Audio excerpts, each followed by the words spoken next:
tayo, Asenso Pinoy!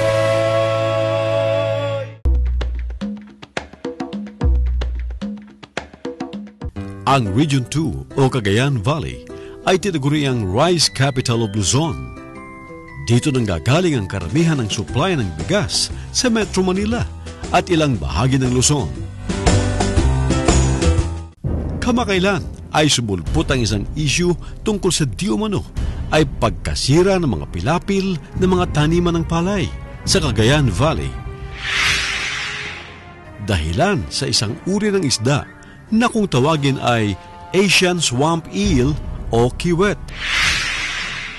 Sa halip na ito ay maging salot, ay pinag-aralan ng BFAR o Bureau of Fisheries and Aquatic Resources ng Region 2 sa pamumuno ni Regional Director Jovita Aizon kung paano masugpo ang pamimirwisyo ng kiwet sa mga magsasaka. Sinikap ng BFAR Region 2 na gawing positibo ang dati ay negatibong impresyon ng mga magsasaka sa kiwet. Kaya naman nagtungo ang Asenso Pinoy sa Nueva Vizcaya upang makita ang sinasabing Asian Swamp Eel o kiwet at alamin kung ano nga ba ito, a menace or a livelihood. Sa ngayon ay happy sila dahil biruin mo yung isang bata sa pag-umulan sa gabi at walang buwan. Nakakakuha yan ng 15 to 20 kilos. Walang kuryente, pinupukpuk lang yan. No? At ang maganda sa igat ay hermaphrodite. Ibig sabihin yan, pagka mababa yung population ng babae, pwedeng yung isang lalaki bumalik sa babae or vice versa. Kaya nga sabi ng iba pa nga, nakatulong nga yung eel dahil nabawasan na yung kuhol na problema sa palayan. Ang bubo ay isang fish trap na naimbento ni Ginoong Benchito Villarao, BFAR specialist, na ang layunin ay mahuling safe at hindi kinukuryente ang mga kiwet nang sa ganun ay hindi rin mababawasan ang produksyon nito, kung kaya't nagkaroon din ng seminar sa paggawa at tamang paggamit nito. Nandito yung ating mga staff dahil ituturo nila yung environment-friendly na klase ng fish trap. To ay madali lang gawin, no? Actually, bubo lang yan eh. Pero nag-fabricate ang ating BFAR specialist at gumawa sila ng isang fish trap na madaling gawin. So, nakita natin to parang PVC pipe ito, no?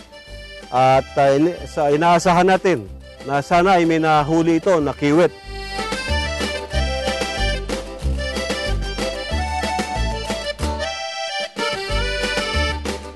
Nakahuli po tayo mga Kapinoy.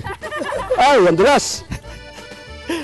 Nakahuli tayo ng Asian Swamp Eel, yung kiwet. At ito ay ating lulutuin. Ulamin natin ito mamaya. Sinasabi ng marami na nakakapinsala ang kiwet sa palayan. Ngunit sa isang banda, ang mga rice eel na ito ay isang kabuhayan at pwede palang pagkakitaan. Gasap tayo. Dahil ito yung agdama nga problema tayo may papantikiwet ket nagkant importansya. Kaya man tayo sa kabalangayan ito yung muna nga pangakitaan tayo no kasano nga may proseso dagito then ang lawat ikataltalunan din ito no kasano pa nga matiliw kanariga nga tiliw data no nga kuryente ka tantang bigat tinek kanto kiwet ako nada dahil matiltiliw di taltalon iso nang titan si pagtiliw. Tapno, dadot ko nga panglako. Tapno, tikas na, si family will also have foods on the table.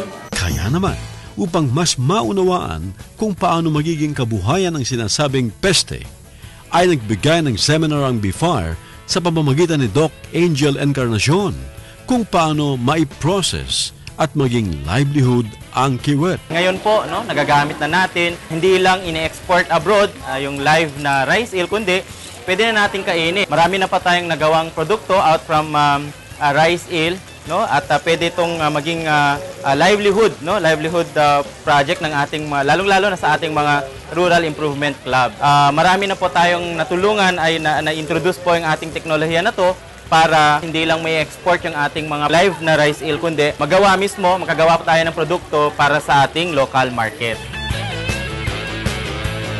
Ayan, luto na ang kiwet. Tikman nga natin.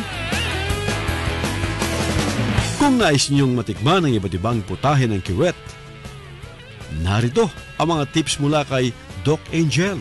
Ang advice ko sa kanila, yun na nga po, pagtanggal ng ulo, i-allow lang po nila mag-drip ng yung dugo, no? Kasi andun po yung langsa, no? Pag okay na, pag wala ng dugo, no, hugasan lang ng mabuti, no? Tanggalin yung lamang loob, no? And then pwede na lang gawing adobo, no? So kung may konting langsa man yun, panglaban lang dyan yung vinegar. May mga countries like China and Taiwan na gustong-gusto nila kasi yung kiwet. So we are exporting it. Apart from being a livelihood project, bakit hindi natin siya gamitin as local food? Ayaw kasi ng Pilipino dahil amoy putik daw. So ngayon, gumawa tayo ng paraan para mawala yung lasang putik. Tinuturo nila kung paano ipoprocess yung igat. At magagamit na natin ito para masarap, no? Kasi nakakagawa na sila ng longganisa, fish nuggets, chicharon. At kung mapapalago natin ito, mapapadami natin, napakalaking source of food at saka livelihood para sa ating kababayan. Asian swamp eel o kiwet. Isa nga bang salot o isang kabuhayan? Ikha nga ng matandang kasabihan, nasa Diyos ang awa, nasa tao ang gawa. Kung magiging positibo ang pananaw, mas marapat sigurong ituring ang kiwet na isang kabuhayan na pwede nating pagkakitaan. Yan ang ating Agribalita mula dito sa Nueva Vizcaya. Ako si Francis Cardona ng Asenso Pinoy. Ang bahaging ito ay inihatid sa inyo ng Petron. Petron, world-class fuel made by the Filipino for everyone.